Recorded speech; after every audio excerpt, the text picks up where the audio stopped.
नमस्कार दोस्तों, आप सबका स्वागत है आप सबके अपने YouTube चैनल SBCL अंडाल में।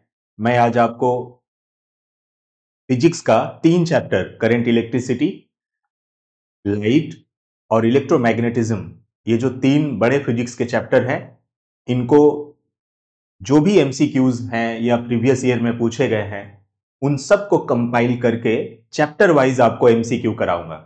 यानी कि पहले इलेक्ट्रिसिटी का जो भी MCQ प्रीवियस ईयर में पूछा गया है या पूछा जा सकता है उनको पढ़ाऊंगा, इसके बाद लाइट का, इसके बाद इलेक्ट्रोमैग्नेटिज्म का। तो काफी इंपॉर्टेंट वीडियो है। इस एक वीडियो में आपको 3 चैप्टर का रिवीजन हो जाएगा, तो आप इस वीडियो को शुरू से अंत तक पार्ट बाय पार्ट करके देख लीजिएगा। तो आज पहला जो चैप्टर है करंट इलेक्ट्रिसिटी का, वो मैं पढ़ा रहा हूं। तो आज आपको जो है ये ध्यान रखना है कि जो भी क्वेश्चंस इसमें हैं, इससे बाहर कुछ भी नहीं पूछे जाएंगे। और चैप्टर वाइज पढ़ने से जो चीजें हैं वो याद रहती है। अगर आप मिक्सचर पढ़ाई करेंगे तो वो चीजें आपको याद नहीं रहेगी, आज याद रहेगी फिर वो याद नहीं रहेगी। तो इसके लिए दोस्तों चैप्टर वाइज पढ़ना बहुत जरूरी है। और NCERT का जो चैप्टर वाइज वीडियो मैंने बनाया हुआ है PDF को शेयर करके, तो वो चैप्टर वाइज वीडियो को देखिए और देखने के बाद ये MCQ वाला वीडियो देखिए। तो फिर देखिएगा आपका पूरा कॉन्सेप्ट क्लियर हो जाएगा और चीजें आपको हमेशा याद रहेगी। एग्जाम हॉल में यही कॉन्सेप्ट काम करता है, क्योंकि जो भी क्वेश्चंस पूछे जा रहे हैं वो कॉन्सेप्चुअल है। ठीक है दोस्तों, तो आइए मैं वीडियो को शुरू करता हूं। मैं स्क्रीन से हटके पढ़ाऊंगा, जहां जरूरत होगी मैं स्क्रीन पे आके बता दूंगा। ठीक है, वीडियो ज्यादा लंबा ना हो जाए इसके लिए मैं थोड़ा सा स्पीड में चलूंगा। तो आप लोग भी कोशिश कीजिएगा दोस्तों कि जल्द से जल्द हम लोग आंसर को दे। Which of the statement is और आर करेक्ट, इसमें आपको बताना है दोस्तों कि जो भी यहां पर स्टेटमेंट दिया गया है उसमें से कौन से कथन सही है। विच ऑफ द स्टेटमेंट इज और आर करेक्ट, यहां पर यह बात ध्यान देनी है कि कौन सा स्टेटमेंट जो है वो करेक्ट है, ये बताना है। ठीक है, विच ऑफ द स्टेटमेंट इज और आर करेक्ट।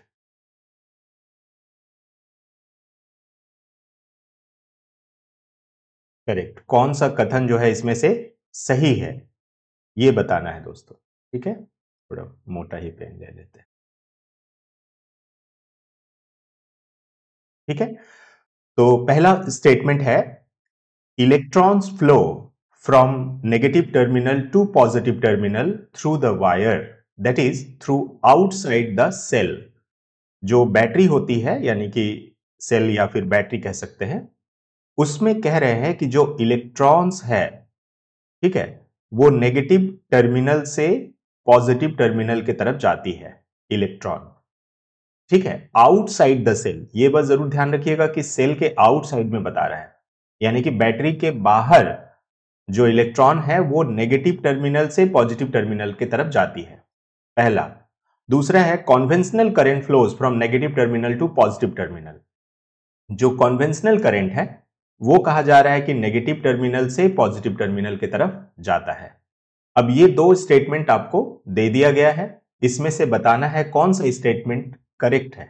ठीक है, हिंदी में, इलेक्ट्रॉन तार के माध्यम से ऋणात्मक टर्मिनल से धनात्मक टर्मिनल की ओर प्रवाहित होता है। मतलब सेल के बाहर कोशी जो बैटरी है, बैटरी को सेल, एक सेल है तो उसको सेल कहते हैं, लेकिन अगर कई सारे सेल जुड़ जाते हैं तो उसे बैटरी कहा जाता है।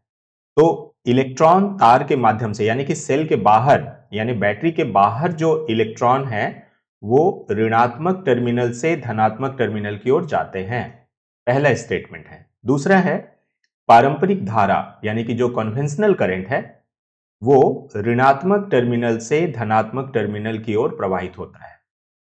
ये दो कथन आपको दिए गए हैं, इन दोनों कथन में से कौन सा कथन सही है ये आपको बताना है। ठीक है, तो देखिए दोस्तों, आप जानते हैं ये रहा हमारा बैटरी, ये इसका पॉजिटिव टर्मिनल और ये इसका नेगेटिव टर्मिनल। तो आप जानते हैं दोस्तों कि जो इलेक्ट्रॉन है वो नेगेटिव टर्मिनल से पॉजिटिव टर्मिनल के तरफ जाती है, बैटरी के बाहर। आप देख सकते हैं इलेक्ट्रॉन इस डायरेक्शन से इस डायरेक्शन की तरफ जा रही है, यानी नेगेटिव से पॉजिटिव जा रही है। तो पहला क्वेश्चन क्या था कि electron flows from negative terminal to positive terminal outside the cell. तो ये तो बिल्कुल ठीक है, ठीक है ना।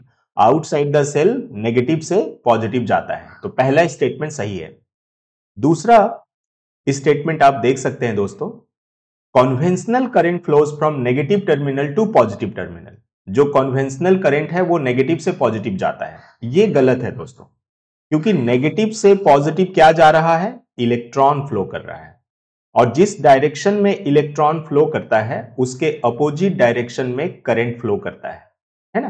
तो यानी कि करंट फ्लो करता है from positive terminal to negative terminal. Actually में ये कॉन्वेंशनल करंट है जो कि इलेक्ट्रॉन के फ्लो के अपोजिट डायरेक्शन में माना जाता है।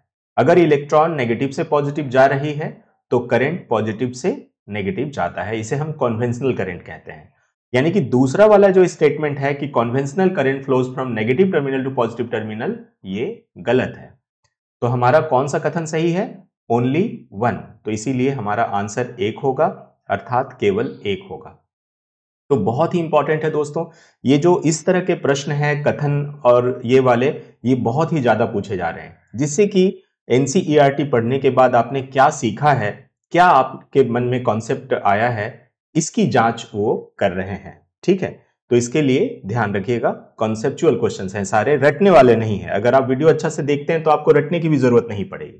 ठीक है, electric current through a resistor is inversely proportional to, जो करंट होता है वो रेसिस्टेंस के क्या होता है, कैसे होता है, मतलब किस तरह से प्रभावित होता है, एक प्रतिरोध, ठीक है, प्रवाहित धारा के क्या होता है, डैश व्युत्क्रमानुपाती होता है। ठीक है, तो यहां पर है, आप समझ के देखिए, electric current through a resistor.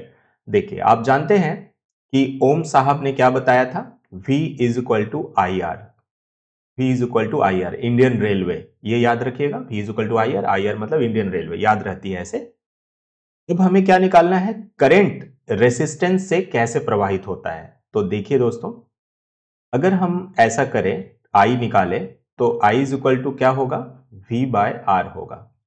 ठीक है, V बाय आर होगा। तो जरा सा देखिए, आप जानते हैं इसका मतलब यह है कि जो नीचे रहता है, जो बटा में है, जो नीचे की तरफ है, यानी कि जो डिनोमिनेटर में है, वो इनवर्सली प्रोपोर्शनल कहलाता है। I is inversely proportional to 1 by R, और जो ऊपर में है वो डायरेक्टली प्रोपोर्शनल होता है, यानी कि I is directly proportional to V। ठीक है, ये होता है। आपसे सवाल पूछा गया है कि R से क्या संबंध है, तो जरा सा देखिए, R से कैसा संबंध है, विद्युत धारा का, करंट का, इनवर्सली प्रोपोर्शनल है, यानी कि व्युत्क्रमानुपाती है। ठीक है, मैंने हिंदी में ऑप्शन नहीं दिया है दोस्तों, तो ये ध्यान रखिएगा, ये एक्चुअली में आंसर है दोस्तों, है ना, व्युत्क्रमानुपाती होता है। ठीक है, थोड़ा सा टाइपिंग में गड़बड़ हुआ है, जो कि आंसर यहां पे आ गया है। तो ये व्युत्क्रमानुपाती होता है, यानी कि इनवर्सली रेसिस्टेंस होता है। ठीक है, इनवर्सली प्रोपोर्शनल होता है किसका, ओ सॉरी, इनवर्सली प्रोपोर्शनल किसके होता है, तो रेसिस्टेंस के होता है। सिंपल है, ये देखिए, आंसर नहीं है वो, है ना, आंसर ये रहा। तो ये इनवर्सली प्रोपोर्शनल किसके है, रेसिस्टेंस के। तो इसका मतलब क्या होता है, इनवर्सली प्रोपोर्शनल या व्युत्क्रमानुपाती, इसका मतलब होता है कि जिस किसी भी चालक का प्रतिरोध कम होगा, मतलब R जिसका कम होगा, उसमें ज्यादा करंट प्रवाहित होगी। ठीक है, और अगर रेसिस्टेंस ज्यादा होगा तो करंट कम प्रवाहित होगी, यानी कि उल्टा संबंध है। इसी उल्टा संबंध को ही इनवर्सली प्रोपोर्शनल यानी कि व्युत्क्रमानुपाती कहते हैं। ठीक है, तो एक छोटा सा डायग्राम भी आप देख सकते हैं। यहां पर ये जो आप ये देख रहे हैं, ये R है, रेसिस्टेंस, और ये जो इसके अंदर से ये गुजर रहा है, ये करंट है I। यानी कि R को अगर आप बढ़ा देंगे, यानी कि ये जो ससरफास गिट्ठा जो दिया हुआ है, अगर ये टाइट कर देगा तो करंट कम फ्लो करेगा, है ना, करंट कम जाएगा इसके अंदर से। ठीक है, और अगर ये थोड़ा ढील देगा, यानी कि रेसिस्टेंस अगर कम होगा, तो करंट थोड़ा आराम से पार होगा, यानी कि ज्यादा करंट जाएगा। तो इस तरह से आप समझ सकते हैं कि जो करंट है is inversely proportional to 1 by R, यानी कि ये जो प्रतिरोध है इसके व्युत्क्रमानुपाती होता है करंट, यानी कि रेसिस्टेंस ज्यादा, ठीक है, तो करंट कम। ऐसे लिख सकते हैं, रेसिस्टेंस अगर ज्यादा, ज्यादा को हम ऊपर एरो से दिखाते हैं, तो करंट क्या होगा दोस्तों, करंट हो जाएगा कम। और अगर रेसिस्टेंस कम हो जाएगा तो करंट क्या हो जाएगा, ज्यादा हो जाएगा। तो ये इनवर्स रिलेशन रखता है करंट और रेसिस्टेंस एक दूसरे के साथ। आइए next question. If potential difference across a conductor is constant then the and resistance is doubled then the current through it gets. यदि किसी चालक के सिरों पर विभवांतर स्थिर हो, ठीक है, तथा उसका प्रतिरोध दोगुना हो, तो उसमें प्रवाहित धारा क्या होगी? अच्छा से समझिएगा दोस्तों क्वेश्चन क्या है, क्योंकि इसी तरह के क्वेश्चन जो है एग्जाम्स में पूछे जा रहे हैं, जिसमें कि आपको कॉन्सेप्ट के आधार पर आंसर देना होगा। बोला जा रहा है, ठीक है, बोला जा रहा है कि यदि किसी चालक के सिरों पर विभवांतर स्थिर हो, पोटेंशियल डिफरेंस दोस्तों कांस्टेंट है, v क्या है, v बता दिया गया आपको कि कांस्टेंट है, ठीक है, मतलब स्थिर है, ये बदल नहीं रहा है, और उसका प्रतिरोध दोगुना कर दिया गया, मतलब पहले R इक्वल टू R था, अब जो है R इक्वल टू 2R कर दिया गया, यानी कि दोगुना कर दिया गया, तो उसमें प्रवाहित विद्युत धारा क्या होगी? तो देखिए दोस्तों, आप क्या जानते हैं कि जो करंट है, अभी अभी आपने देखा करंट और रेसिस्टेंस में क्या संबंध आपने देखा, ठीक है, करंट और रेसिस्टेंस में आपने संबंध देखा कि ये इनवर्सली प्रोपोर्शनल होता है ना। इनवर्सली प्रोपोर्शनल का मतलब ये होता है कि अगर R आपका ज्यादा होगा तो करंट कम होगा, और R अगर कम होगा तो करंट ज्यादा होगा, यही संबंध है। उल्टा संबंध आपने देखा, तो सवाल यह है कि रेसिस्टेंस इज डबल्ड, रेसिस्टेंस को दोगुना कर दिया गया है, ठीक है, तो रेसिस्टेंस अगर दोगुना हो जाएगा तो करंट पर क्या प्रभाव पड़ेगा? करंट आधा हो जाएगा, ठीक है, तो इसीलिए दोस्तों ये आंसर होगा करंट गेट्स हाफ्ड, यानी कि आधा हो जाएगा। एकदम सिंपल याद रख लीजिए, ये जो I inversely proportional to 1/R है, ये कब है? जब भी आपका कांस्टेंट है, ठीक है, यानी कि पोटेंशियल डिफरेंस कांस्टेंट हो। मान लीजिए आप अगर पोटेंशियल डिफरेंस को भी डबल कर देते हैं और रेसिस्टेंस को भी डबल कर देते हैं तो करंट पहले जैसा ही रहेगा, करंट रिमेन सेम, है ना। तो ये जरूर ध्यान रखिएगा कि उन्होंने किसको कांस्टेंट रखा है। ये जो कांस्टेंट है यानी कि जो स्थिर है, स्थिरांक किसको बनाया है? जब वोल्टेज कांस्टेंट है तो ये रिलेशन काम करेगा, I और R वाला, ठीक है, ये जरूर ध्यान रखिएगा। ये क्वेश्चन भी एग्जाम में आया है कि वोल्टेज भी डबल कर दिया गया, रेसिस्टेंस भी डबल कर दिया गया, तो क्या होगा? तो उसमें करंट लेकिन कांस्टेंट रहेगा, जैसा पहले करंट था उतना ही रहेगा, ठीक है। नेक्स्ट क्वेश्चन पे हम लोग चलते हैं। Name the component of the electric current which is used to regulate current without changing the voltage source. बोल रहा है कि बिना वोल्टेज को चेंज किए हुए, मतलब वोल्टेज को चेंज नहीं किया जा रहा है लेकिन करंट को रेगुलेट करना है, तो क्या है ऐसा? तो उसका रेसिस्टर है दोस्तों, है ना, रेसिस्टर है, प्रतिरोध है, प्रतिरोध से हम लोग करंट को कंट्रोल कर सकते हैं, है ना, क्योंकि करंट और प्रतिरोध में क्या संबंध होता है? I is inversely proportional to R, ठीक है। तो विदाउट चेंजिंग द वोल्टेज, आप तो जानते हैं ये रिलेशन कब काम करता है? जब भी कांस्टेंट होता है, मतलब पोटेंशियल डिफरेंस आपका कांस्टेंट रहता है, तभी तो ये रिलेशन काम करता है ना, ठीक है। अब देखिए दोस्तों, करंट को रेगुलेट करने के लिए ओम साहब ने बताया कि V is directly proportional to I।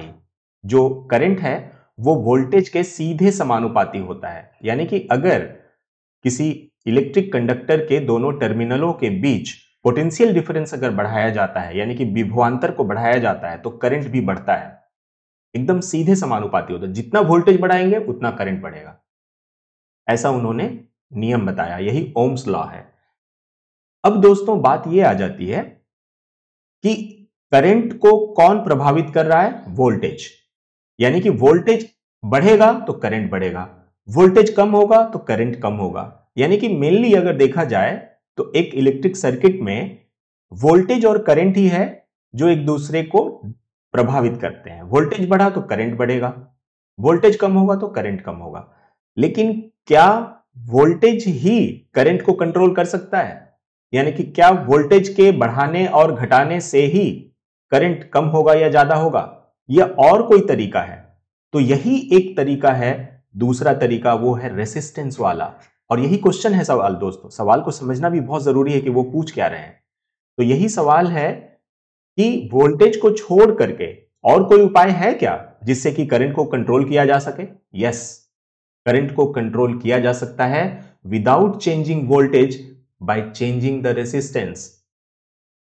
प्रतिरोध को बदल करके आप करंट को कंट्रोल कर सकते हैं।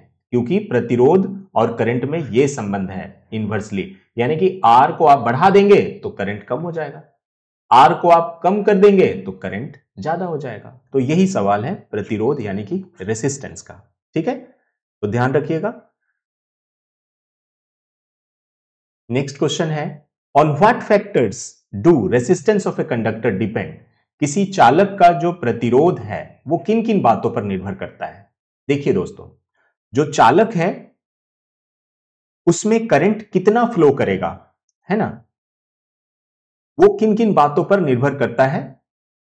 तो आपने देखा रेसिस्टेंस पे करता है, ठीक है, लेकिन रेसिस्टेंस किन किन बातों पर निर्भर करता है? ठीक है, तो पहला है length of the conductor, cross section of the conductor, nature of the material of the conductor, all the above. किसी चालक का प्रतिरोध किन किन कारकों पर निर्भर करता है? चालक की लंबाई पर, चालक के अनुप्रस्थ काट पर, चालक के पदार्थ की प्रकृति पर, उपरोक्त सभी। तो दोस्तों ये उपरोक्त सभी है, क्योंकि देखिए जो रेसिस्टेंस होता है ना वो डायरेक्टली प्रोपोर्शनल टू एल होता है, यानी कि लेंथ अगर किसी चालक का ज्यादा हो जाएगा तो रेसिस्टेंस भी उसका ज्यादा हो जाएगा।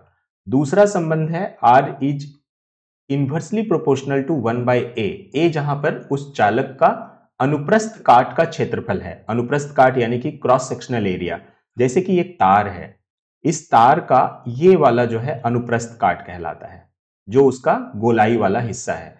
यानी कि तार का जो क्रॉस सेक्शनल एरिया है जितना ज्यादा होगा, ठीक है, ए जितना ज्यादा होगा रेसिस्टेंस उतना कम होगा। तीसरा जो है चालक के पदार्थ की प्रकृति पर, ओब्वियसली जितने भी मेटल्स हैं, ठीक है, वो अच्छे चालक हैं और नॉन मेटल में कोई चालक नहीं होता, केवल ग्रेफाइट जो है वो विद्युत का संचार करता है अपने अंदर से। जितने भी मेटल हैं उनमें भी कुछ एक मेटल ऐसे हैं जो बहुत ही अच्छे चालक हैं, जैसे कि चांदी यानी कि सिल्वर, कॉपर, ठीक है, तो एल्यूमिनियम, ये लोग बहुत अच्छे चालक हैं। यानी कि चालक के पदार्थ पर भी निर्भर करता है कि उसका रेसिस्टेंस कैसा है। ठीक है, तो इसलिए ये तीनों ही ऑप्शंस करेक्ट हैं दोस्तों, उपरोक्त सभी। ठीक है, ध्यान रखिएगा, ये बहुत ही ज्यादा आपको आगे भी काम आएगा। R is directly proportional to L, R is inversely proportional to 1/a। ठीक है, ये रहा, यहां देख सकते हैं जो क्रॉस सेक्शनल एरिया है, ये जो क्रॉस सेक्शनल एरिया है यानी कि तार का जो मोटाई है, ठीक है, इस पे कैसी निर्भरता है? इस पे निर्भरता है R is inversely proportional to 1/a। A का मतलब क्या होता है? वो तो गोलाकार है, सर्कुलर होता है ज्यादातर तार, तो यानी कि पाई आर स्क्वायर। ठीक है, ये वाला, ये ए का मतलब दरअसल ये है पाई आर स्क्वायर, क्योंकि ये सर्कल है और सर्कल का जो एरिया ये वाला जो है एक सर्कुलर ये होता है, और सर्कल का एरिया क्या होता है दोस्तों? पाई आर स्क्वायर होता है, इसीलिए। ठीक है, ये ध्यान रखिएगा। और लेंथ है तो लेंथ के साथ कैसा रिलेशन है? R is directly proportional to L. जितना ज्यादा तार की लंबाई बढ़ेगी, ठीक है, विदाउट चेंजिंग द डायमीटर और रेडियस और डायमीटर को चेंज नहीं करिएगा। ठीक है, यानी कि जब आप एल को बढ़ा रहे हैं तो उसका एरिया को कांस्टेंट रखना है, तार की मोटाई को आप कांस्टेंट रखिएगा, तब जाकर के ये रिलेशन आएगा कि आर बढ़ने से एल बढ़ने से आर बढ़ जाएगा। ठीक है, ये ध्यान रखिएगा। What will be the reading in an ammeter when length of a wire is doubled? बोल रहा है कि एक वायर का लेंथ को डबल कर दिया गया है, तो एम मीटर का रीडिंग पर क्या प्रभाव पड़ेगा? Keeping the cross sectional area constant, उसका लेकिन क्रॉस सेक्शनल एरिया स्थिर रखा गया है।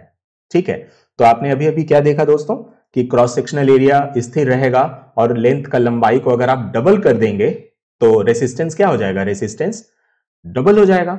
अब देखिए, जब रेसिस्टेंस मान लीजिए एल था, जब आप एल को बढ़ा देंगे, ठीक है, एल को अगर आपने डबल कर दिया तो रेसिस्टेंस भी तो डबल हो जाएगा ना दोस्तों। रेसिस्टेंस भी क्या हो जाएगा? पहले का डबल हो जाएगा। अब आप जानते हैं कि रेसिस्टेंस अगर डबल हो जाएगा तो करंट आधा हो जाएगा, क्योंकि आपने देखा है कि आई जो है current is inversely proportional to 1/r होता है। यानी कि आर अगर आपने बढ़ा दिया, ठीक है, आर अगर बढ़ गया तो करंट क्या हो जाता है? कम हो जाता है। तो इसलिए करंट क्या हो जाएगा दोस्तों? आधा हो जाएगा। ठीक है, ये ध्यान रखिएगा, है ना, करंट आधा हो जाती है, गेट्स हाफ्ड। ठीक है, तो देखिए कितना कॉन्सेप्चुअल क्वेश्चन है, क्या रटने की जरूरत है? आप लोग खुद पढ़ करके देखिएगा, समझिएगा कि क्या इसको रटने की जरूरत है। रटने की जरूरत एकदम नहीं है दोस्तों। आप अगर समझेंगे ना तो बिल्कुल सारा आंसर ही आप कर पाएंगे, सारा समझने का है। ठीक है, next question. Resistance of a uniform metallic conductor is dash to its length, यानी कि अगर एक यूनिफॉर्म मेटालिक कंडक्टर है, यानी कि जो चालक है जिस एक समान है, मतलब कहीं मोटा कहीं पतला नहीं है, हर जगह समान है, इसीलिए यूनिफॉर्म बोला गया है, तो कैसे रिलेटेड होगा उसके लेंथ के साथ, यानी कि जो रेसिस्टेंस है उसका लेंथ के साथ क्या संबंध होगा चालक के। ठीक है, उसके लंबाई के क्या होगा, समानुपाती होता है, क्योंकि अभी अभी आपने देखा resistance is directly proportional to L होता है। यानी कि अगर आप उसका यूनिफॉर्मिटी को बना के रखते हैं, यानी कि तार का ना मोटाई को आप बढ़ा रहे हैं ना पतला कर रहे हैं, यानी कि उसके रेडियस को आप चेंज नहीं कर रहे हैं, तो ऐसे में ये रिलेशन फिट बैठेगा। R is directly proportional to L, यानी कि जो प्रतिरोध है वो लंबाई के सीधे समानुपाती होगा, यानी कि डायरेक्टली प्रोपोर्शनल होगा। ठीक है, नेक्स्ट क्वेश्चन है resistance of a uniform metallic wire is dash to the area of the cross section. ठीक है, एरिया ऑफ क्रॉस सेक्शन के साथ कैसा संबंध है रेसिस्टेंस का?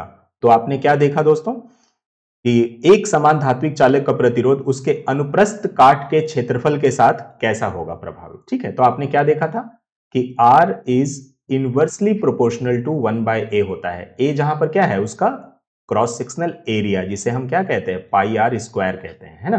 तो ये कह रहे हैं क्या रिलेशन है, तो आप देखिए रेसिस्टेंस और जो एरिया ऑफ क्रॉस सेक्शन है यानी कि a है, इस जिसे आप सिंपल भाषा में कह सकते हैं तार की मोटाई है, उसमें क्या संबंध है?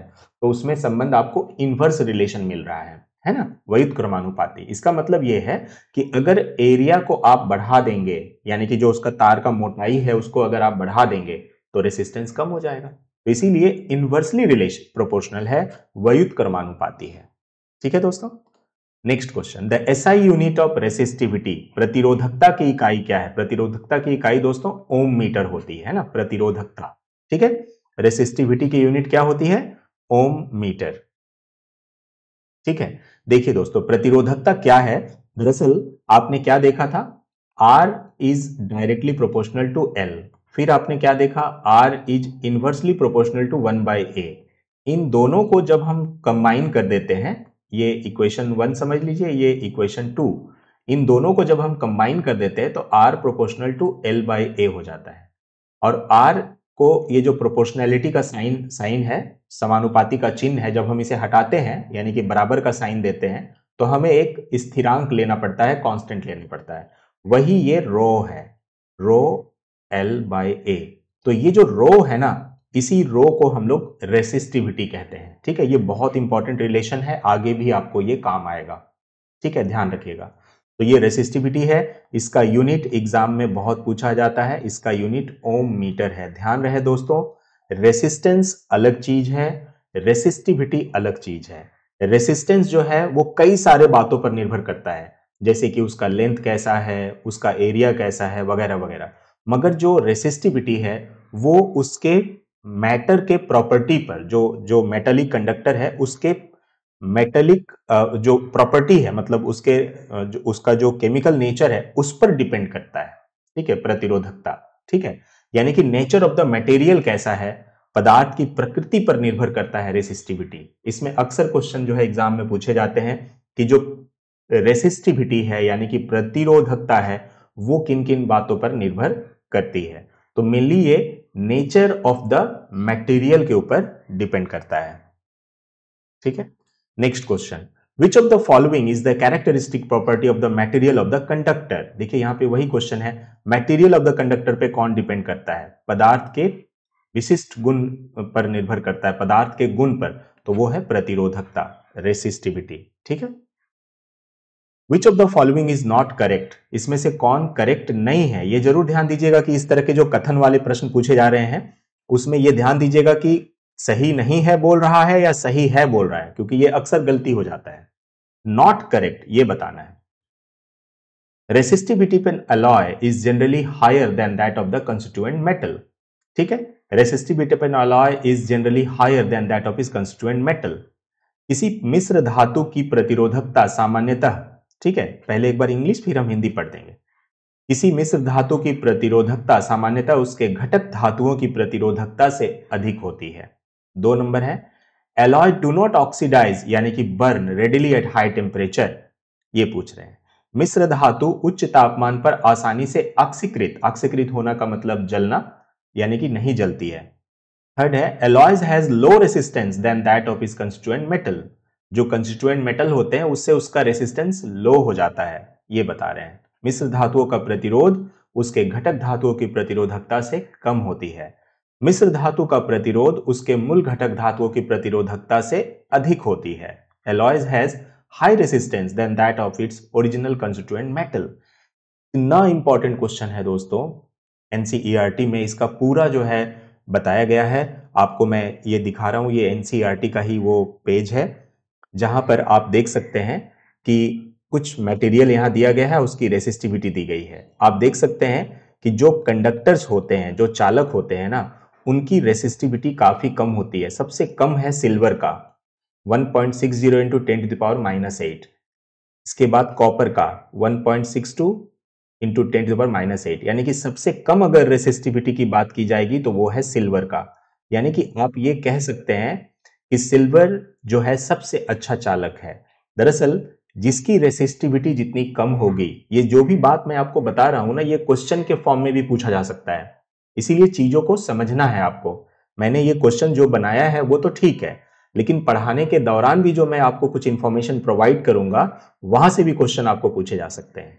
ठीक है, तो यहां पे सवाल है कि सिल्वर जो है उसका रेसिस्टिविटी आप देख सकते हैं बहुत ही कम है, 1.60 इंटू 10⁻⁸। ठीक है, इसके बाद कॉपर है 1.62 इंटू 10⁻⁸। इसके बाद एल्यूमिनियम है 2.63 इतना। यानी कि आप देख रहे हैं कि ये रेसिस्टिविटी धीरे धीरे बढ़ रही है। जिस तरह रेसिस्टिविटी बढ़ते जा रही है, आप देख रहे हैं कि चालक खराब होता जा रहा है। यानी कि चालक जो है, आप ऐसा कह सकते हैं कि उसकी प्रतिरोधकता, उसका प्रतिरोध बढ़ रहा है। यानी कि दोस्तों आप समझिए जरा सा, देखिए सवाल क्या है कि सिल्वर का प्रतिरोधकता बिल्कुल कम है, सबसे कम, तो वो बहुत अच्छा चालक है। और इसका प्रतिरोधकता, जैसे जैसे प्रतिरोधकता बढ़ रही है, आप देख रहे हैं कि उसकी चालकता घट रही है ना। जैसे कि आपसे कोई पूछे कि आयरन और सिल्वर में कौन अच्छा चालक है, तो ऑब्वियसली आप कहेंगे कि सिल्वर अच्छा चालक है। क्यों कहेंगे? क्योंकि इसकी रेसिस्टिविटी कम है, सबसे कम है। जिसकी रेसिस्टिविटी जितनी कम होगी, ध्यान रखिएगा, उसकी प्रतिरोधकता, जिसकी प्रतिरोधकता जितनी कम होगी वो उतना अच्छा चालक होगा। ठीक है, इसके बाद देखिए जो एलॉय है उसके बारे में समझिए।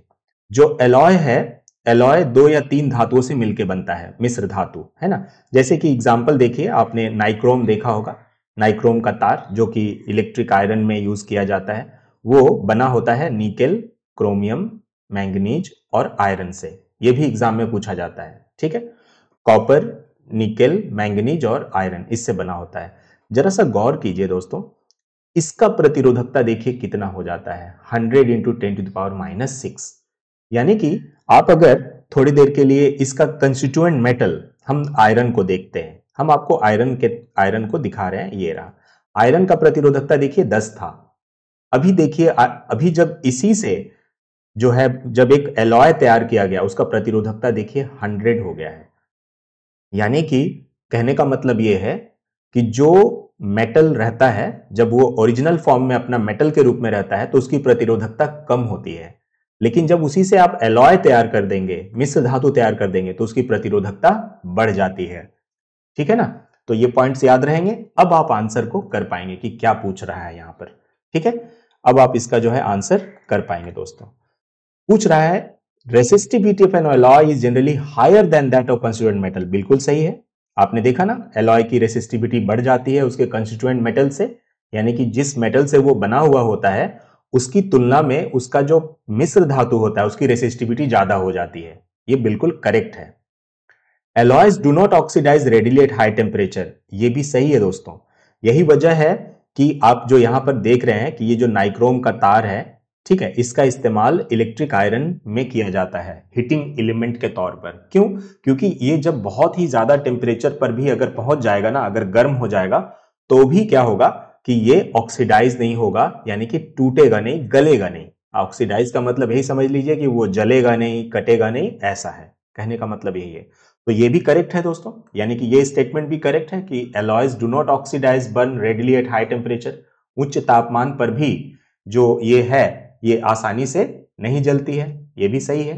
ठीक है, थर्ड है alloys has low resistance than that of constituent metal. ये गलत है दोस्तों, बोल रहा है कि एलॉय का जो रेसिस्टेंस है उसके कंस्टिट्यूएंट मेटल से कम होता है। नहीं, ये गलत है। अभी अभी आपने देखा कि एलॉय का जो रेसिस्टेंस है वो कंस्टिट्यूएंट मेटल से ज्यादा होता है, तभी तो जितना ज्यादा वो उसका प्रतिरोध बढ़ जाएगा तो उस वजह से वो ज्यादा हीट होता है और उस वजह से वो जो है गलता भी नहीं है। Alloys has high resistance than that of is original metal. ये सही है कि एलॉय का जो रेसिस्टिविटी है उसके कंस्टिट्यूएंट मेटल से ज्यादा होती है। दरअसल एक बार फिर से मैं टेबल दिखाऊं ये रेसिस्टेंस के लिए। देखिए दोस्तों, जिसकी रेसिस्टिविटी कम है, ठीक है ना, जिसकी रेसिस्टिविटी कम है उसका रेसिस्टेंस भी कम है, तभी तो वो अच्छा चालक है ना, तभी तो वो अच्छा चालक है। इसलिए ध्यान रखिएगा, रेसिस्टेंस कम तो रेसिस्टिविटी भी कम, और अगर रेसिस्टिविटी कम तो रेसिस्टेंस भी कम। अगर ये रेसिस्टेंस और रेसिस्टिविटी कम है तभी वो अच्छा चालक है। ठीक है, तो आप बताइए, आपको अगर ये पूछा जाए कि आयरन है, ठीक है, और आयरन से बना हुआ एक एलॉय है नाइक्रोम, कौन अच्छा चालक है? तो ऑब्वियसली आप कहेंगे कि आयरन अच्छा चालक है। क्यों? क्योंकि इसकी रेसिस्टिविटी कम है। और जो नाइक्रोम है, जो भले ही आयरन से एक मिला करके बना हुआ है, लेकिन वो एक अच्छा चालक नहीं है। क्यों? क्योंकि उसकी रेसिस्टिविटी ज्यादा है। तो रेसिस्टिविटी ज्यादा यानी कि अच्छा चालक नहीं है। अच्छा चालक नहीं है मतलब प्रतिरोध ज्यादा है, रेसिस्टेंस ज्यादा है। तो इसलिए ध्यान रखिएगा, ये जितने भी एलॉयज है ना, इसका रेसिस्टेंस ज्यादा होता है। जो भी कंडक्टर है ना, उनका रेसिस्टेंस कम होता है, यानी कि हम नीचे की तरफ एरो दिखा दे रहे हैं, कम होता है, ध्यान रखिएगा। तो ये इतना इंपॉर्टेंट क्वेश्चन है क्योंकि देखिए जो एनसीईआरटी में जो कॉन्सेप्ट बताए गए हैं वहीं से क्वेश्चन आते हैं। तो जो कॉन्सेप्ट है वो आपको समझना है, ठीक है ना, ध्यान रखिएगा। If the next question, if the resistance of an electrical component remains constant. मान लीजिए कोई भी एक इलेक्ट्रिकल कंपोनेंट है, कोई भी तार वगैरह हो सकता है, उसका रेसिस्टेंस बोल रहा है कांस्टेंट है, मतलब रेसिस्टेंस नहीं बदल रहा है। while the potential difference across the ends of the component decreases to half। बोल रहा है जो पोटेंशियल डिफरेंस है वो आधा हो जाता है, हाफ हो जाता है। तो what change will occur in the current, current पर क्या प्रभाव पड़ेगा? इस तरह के क्वेश्चन भी बहुत ज्यादा परीक्षा में पूछे जा रहे हैं। करंट पर क्या प्रभाव पड़ेगा? देखिए, यदि किसी विद्युत घटक का प्रतिरोध स्थिर है, मतलब प्रतिरोध चेंज नहीं हो रहा है दोस्तों, घटक के दोनों सिरों पर विभवांतर जो है आधा हो जा रहा है। जो विभवांतर है यानी कि जो पोटेंशियल डिफरेंस है वो आधा हो जा रहा है, तो इसके माध्यम से धारा पर क्या प्रभाव पड़ेगा? देखिए दोस्तों, सिंपल याद रखिए, ओम्स लॉ। ओम साहब ने कहा V प्रोपोर्शनल टू I। अगर आप इसको बराबर में बदलेंगे तो V is equal to IR, ऐसा उन्होंने कहा। अब है कि धारा में क्या परिवर्तन होगा, ऐसा पूछा गया है। ठीक है, एक सेकेंड दोस्तों।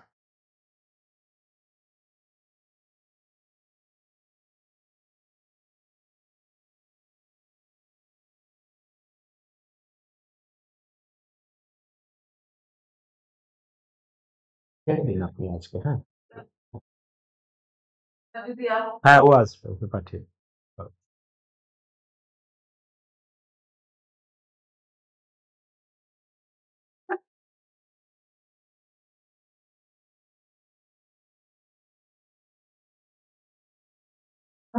तो ओम साहब ने क्या कहा? V is equal to IR, ऐसा कहा।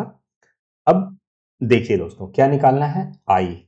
अगर I इज इक्वल टू आप निकालते हैं तो क्या होगा? V बाय R होगा, R नीचे चला जाएगा। अब देखिए, सवाल क्या है कि बोला गया है कि प्रतिरोध स्थिर है, यानी कि R को चेंज नहीं किया गया दोस्तों। जो कंडक्टर है उसका प्रतिरोध में कोई बदलाव नहीं किया गया, प्रतिरोध उतना ही है।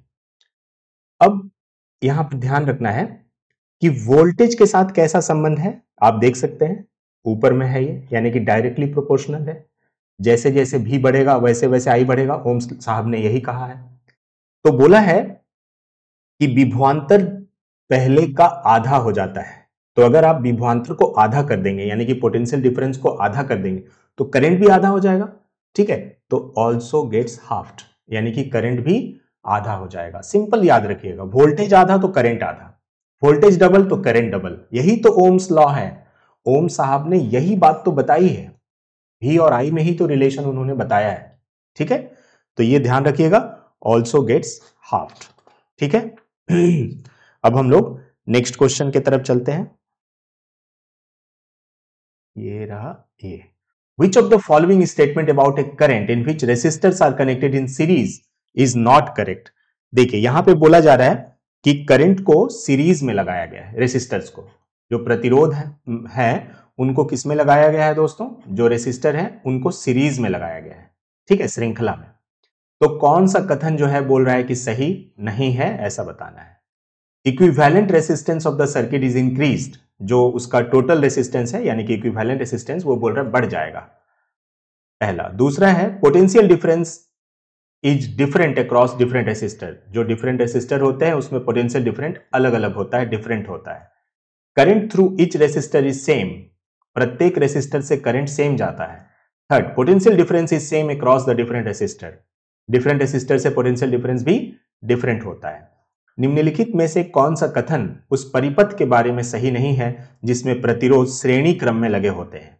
यानी कि दोस्तों आपको मेनली ये देखना है सीरीज में क्या क्या होता है। सीरीज में जब हम रेसिस्टर को लगाते हैं यानी कि प्रतिरोध को जब हम श्रेणी क्रम में लगाते हैं तो क्या क्या पॉइंट्स को हमें ध्यान रखना पड़ता है, होता है। ठीक है, तो देखिए मैं आपको पहले डायग्राम दिखा दूं। जब ये सीरीज का एक डायग्राम है, जब प्रतिरोध, ये 3 प्रतिरोध हैं और उनको सीरीज में लगाया गया है। आप जानते हैं दोस्तों कि पॉजिटिव से नेगेटिव में करंट जाता है, तो करंट अगर इसमें जाएगा तो यही करंट सभी में जाएगा, देखिए तीनों में, यानी कि करंट सेम होता है।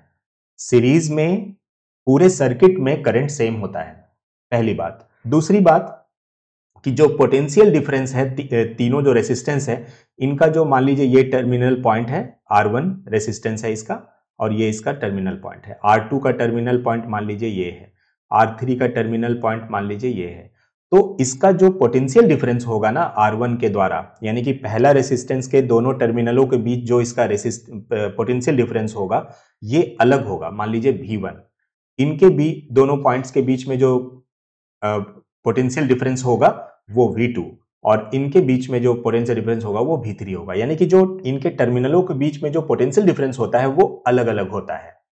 ठीक है, ये ध्यान रखिएगा। तो दो चीज आपने देखा, करंट सेम होता है और पोटेंशियल डिफरेंस अलग अलग होता है। अब आप क्वेश्चन पे आ जाइए। बोल रहा है कि equivalent resistance of the circuit is increased. अच्छा, इक्विवेलेंट रेसिस्टेंस के ऊपर आ जाइए। इक्विवेलेंट रेसिस्टेंस क्या होता है, तीनों प्रतिरोध जब सीरीज में होते हैं तो इक्विवेलेंट रेसिस्टेंस जुड़ जाता है, R1 plus R2 plus R3, यानी ऑब्वियसली जो इसका इक्विवेलेंट रेसिस्टेंस है वो बढ़ जाएगा। ठीक है, तो आइए क्वेश्चन पे। Equivalent resistance of the circuit is increased, बिल्कुल सही है। Potential difference is different across the different, ये भी सही है, पोटेंशियल डिफरेंस तो अलग अलग होगा। Current through each resistor is same, ये भी सही है, करंट सब में सेम होगा। Potential difference is same across differences, ये बात गलत है, पोटेंशियल डिफरेंस सब सेम नहीं होगा।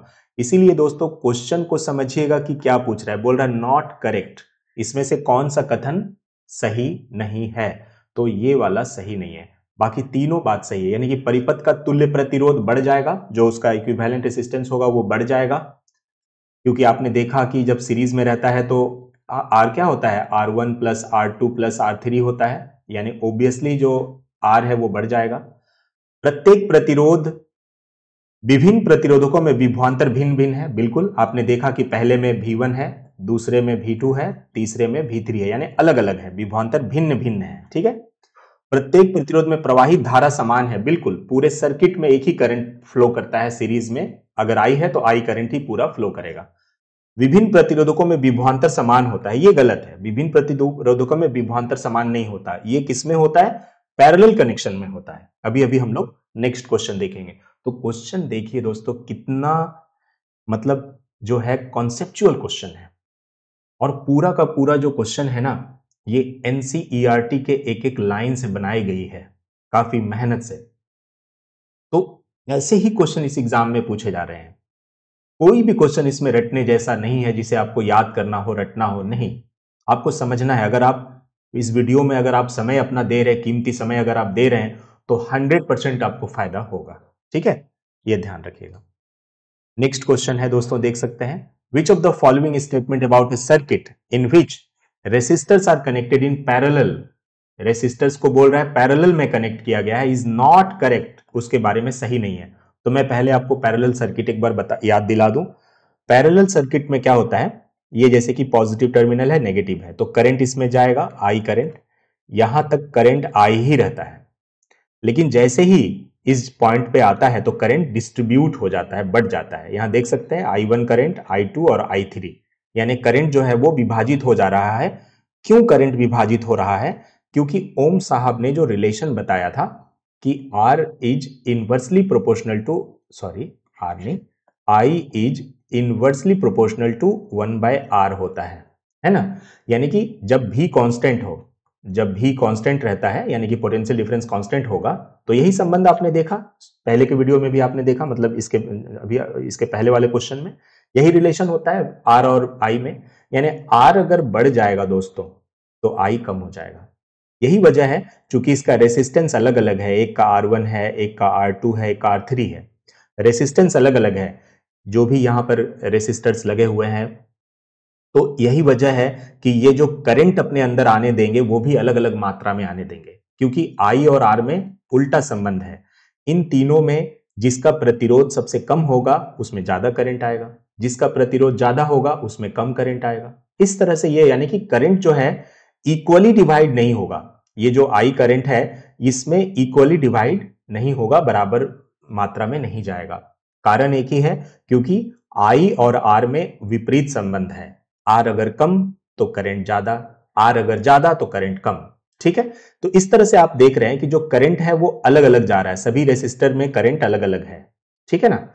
दूसरा क्वेश्चन, आप ये भी देख रहे हैं कि जो पोटेंशियल डिफरेंस अगर देखेंगे, तीनों जो रेसिस्टर हैं उनके बीच में अगर पोटेंशियल डिफरेंस देखेंगे तो वो सेम है, वो V है। यानी कि जो बैटरी जो पोटेंशियल डिफरेंस प्रोवाइड करता है, बैटरी का पोटेंशियल डिफरेंस मान लीजिए V है, तो वही पोटेंशियल डिफरेंस तीनों रेसिस्टर्स में होगा। जितने भी रेसिस्टर लगे हों, यहां 3 है तो मैं 3 बता रहा हूं, जो भी लगे उनके बीच में जो पोटेंशियल डिफरेंस है टर्मिनल के बीच, वो भी ही रहेगा। ठीक है, यानी कि सेम रहेगा। यही वजह है दोस्तों कि जो पैरेलल सर्किट में जो भी चीजें आप लगाते हैं, ये दरअसल R1, R2, R3 क्या है, इलेक्ट्रिकल रेसिस्टर्स है। रेसिस्टर का मतलब हो गया कि घर का कोई भी इलेक्ट्रिकल गैजेट हो सकता है पंखा हो सकता है कि फ्रिज हो, है ना, आयरन हो, कुछ भी हो, है ना, इस तरह का।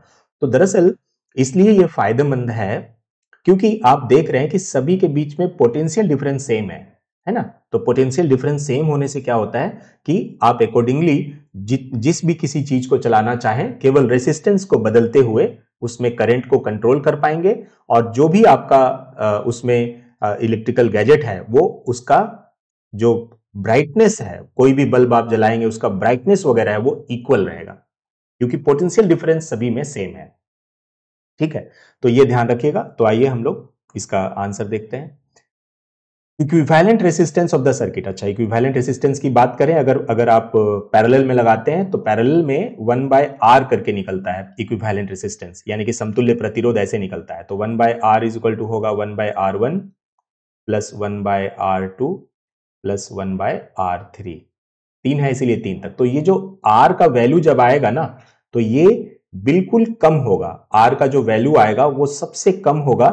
ये जो R1, R2 और R3 लगा हुआ है ना, इसमें से जो सबसे कम होगा, मेरी बात को ध्यान से सुनिएगा, इसमें जो सबसे कम होगा उससे भी कम आएगा इसका वैल्यू R का। यानी कि इसीलिए कहा जाता है लेस देन द लीस्ट। इसका याद रखने का तरीका क्या है? Less than the least, less than the least. इसका मतलब इसमें सबसे कम, ये जो R1, R2 और R3, इसमें जो सबसे कम होगा उससे भी कम आएगा इक्विवेलेंट रेसिस्टेंस। ये पॉइंट जरूर याद रखिएगा, लेस देन द लीस्ट। किसके लिए? पैरेलल कनेक्शन के लिए। समानांतर श्रेणी में अगर आप प्रतिरोध को लगाते हैं तो उसका इक्विवेलेंट रेसिस्टेंस, जितने भी प्रतिरोध अलग अलग हैं उसमें सबसे कम वैल्यू जो होगा उससे भी कम वैल्यू आएगा इक्विवेलेंट रेसिस्टेंस का।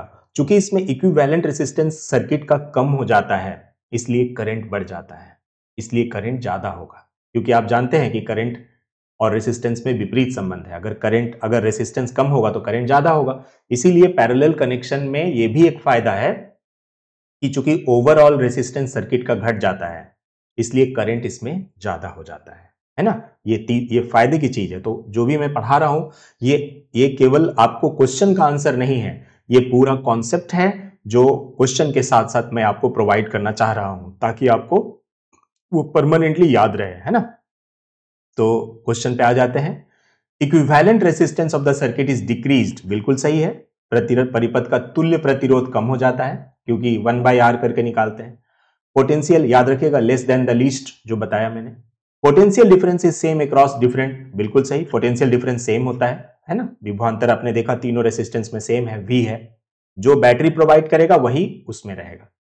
Current through each resistor is same, ये गलत बात है। करंट तीनों में सेम नहीं होता है ना। Current through each resistor is different, ये सही है कि current through each resistor is different, current सब में अलग अलग होता है। कारण क्या है? क्योंकि करंट का संबंध रेसिस्टेंस से होता है। क्योंकि तीनों प्रतिरोध का रेसिस्टेंस अलग अलग है इसलिए करंट जब वहां पे पहुंचता है तो इसके बाद वो डिवाइड हो जाता है, अलग अलग अमाउंट में करंट वो ड्रॉ करेगा। ठीक है, ये ध्यान रखिएगा। नेक्स्ट क्वेश्चन पे आते हैं। Which of the following is not correct about an electric circuit, electric circuit के बारे में कौन सा कथन सही नहीं है, नॉट करेक्ट। पहला, battery creates the potential difference across the terminals of the battery. Ammeter is connected in series, ammeter को सीरीज में लगाते हैं। बैटरी बोल रहा है कि पीडी क्रिएट करता है पोटेंशियल डिफरेंस।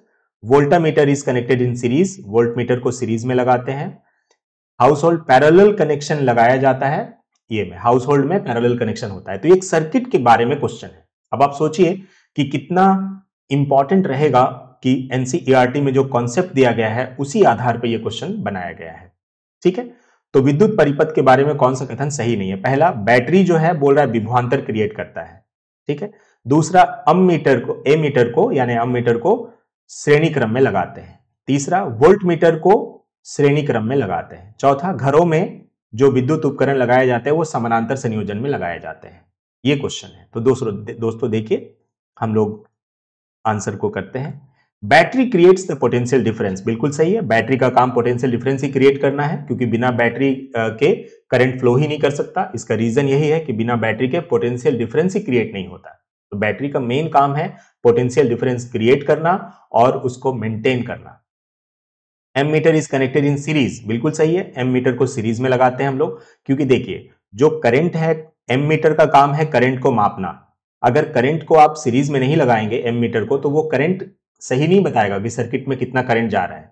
इसलिए बेहतर है कि उसको हम सीरीज में लगाएं ताकि सेम करंट उसमें जाए, जो सर्किट में करंट फ्लो हो रहा है वही करंट उससे जाए, तभी तो वो उसका मेजर करेगा ना, बताएगा। Volt meter is connected in series, ये गलत है। वोल्ट मीटर को सीरीज में नहीं लगाते दोस्तों, वोल्ट मीटर को पैरेलल में लगाते हैं। ठीक है। In house hold parallel connection is done in different electrical gadgets, ये सही है। हम लोग के हाउस होल्ड में यानी कि घरों में जो कनेक्शन किया जाता है वो पैरेलल कनेक्शन होता है। ठीक है। पैरेलल कनेक्शन से दो फायदे हैं। ठीक है, पहला फायदा आपने देखा कि ओवरऑल रेसिस्टेंस कम हो जाता है जिससे करंट बढ़ जाता है। ठीक है। दूसरा, आप ये भी देखिए कि पैरेलल कनेक्शन में अलग अलग जो भी यहां पर है, आप अगर यहां पर कोई चीज, मान लीजिए ये वाला एक फैन लगा हुआ है, आप अगर यहां पर एक स्विच लगा देंगे तो ये फैन बंद हो जाएगा मगर ये और ये चालू रहेगा। ठीक है। तो पैरेलल कनेक्शन में फायदा यह है कि हम अगर जिस किसी भी इलेक्ट्रिकल गैजेट को चाहे चला सकते हैं और जिसको चाहे बंद कर सकते हैं अपनी इच्छा के अनुसार। ठीक है। लेकिन सीरीज में क्या होता है कि अगर आप एक को बंद करेंगे तो सारा बंद हो जाएगा क्योंकि करंट तो एक ही जा रहा है। तो अगर आप कहीं भी उसका खराबी हो गया, फॉल्ट हो गया, पूरा सर्किट ब्रेक हो जाता है और पूरा बंद हो जाएगा। लेकिन पैरेलल कनेक्शन में ऐसा नहीं होता। पैरेलल कनेक्शन में आप इच्छा के अनुसार, अगर एक घर में है आप चाहे तो फैन चलाइए तो फैन चलेगा, आप फैन बंद करेंगे तो ऐसा नहीं है कि लाइट भी बंद हो जाएगा, ऐसा नहीं है, लाइट चलेगी उस समय। ये क्योंकि ये सारे जो कनेक्शंस किए हुए हैं ये पैरेलल कनेक्शन है। ठीक है ना, ये ध्यान रखिएगा। तो ये हो गया हम लोगों का। ये देखिए वोल्ट मीटर और एम मीटर को कैसे कनेक्ट करते हैं, मैंने एक डायग्राम में दिखाने की कोशिश की है ताकि आपको चीजें याद रहें।